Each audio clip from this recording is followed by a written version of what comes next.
วันนี้มาเจอกันอยู่ปักซองวันนี้เรามาแวะอยู่บ้านหลัก30เมืองปักซองเรามาแวะห้านอาหารลาวามาเบิ่งบรรยากาศของวิวเพิ่นว่าวิวอยู่ห้านอาหารนี่มันงามเฮาก็บ่ทันได้มากายมาหลายเทื่อละแต่ว่าส่วนใหญ่บ่ทันได้มาแวะอยู่โซนนี้จักเทื่อมื้อนี้เลยตัดสินใจลองเข้ามาแวะเบิ่งเพราะว่าไปฟังย่างไปทางเทิงเพิ่นจะเฮ็ดระเบียงแล้วเป็นจุดชมวิว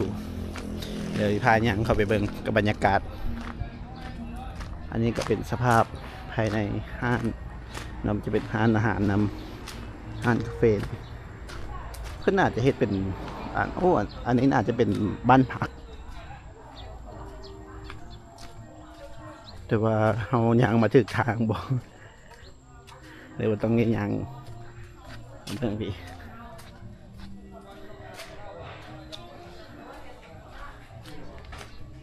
เป็นห้างอาหารแต่ว่าการตกแต่งของเพิ่นถือว่าเพิ่นจัดสรรได้งาม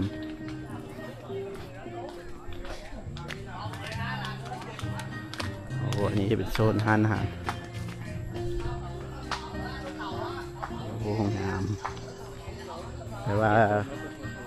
เป็นห้างอาหารทั้งเป็นรีสอร์ทจุดเตอร์ซัน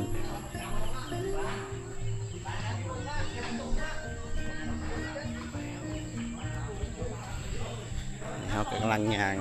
หารู้สึกว่าอยู่ความสูงสูงพอสมควรนี่1 2 3 4แต่ว่าความสูงชมบรรยากาศ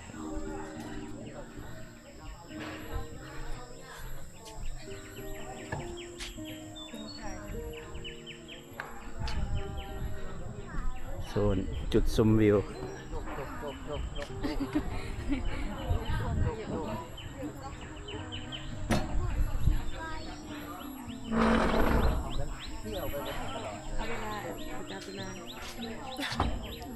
เป็นยังไง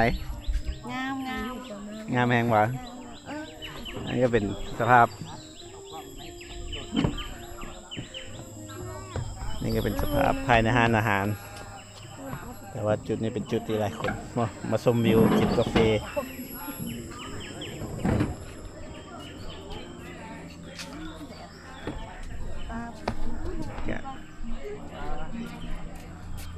โซนนั้นจะเป็นภูเขาอันนี้เพิ่นกำลังน่าจะจัดขยายพื้นที่ออกไป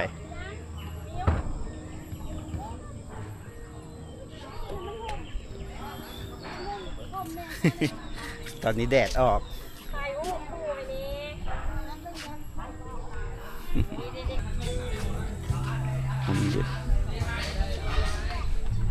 เลี้ยงป่าเนาะ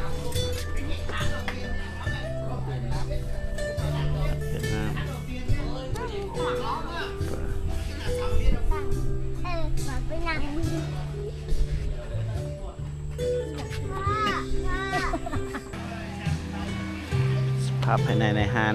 ของเพื่อนที่เพิ่นตกแต่งกำลังดีกับเสียงเพลงเบาๆ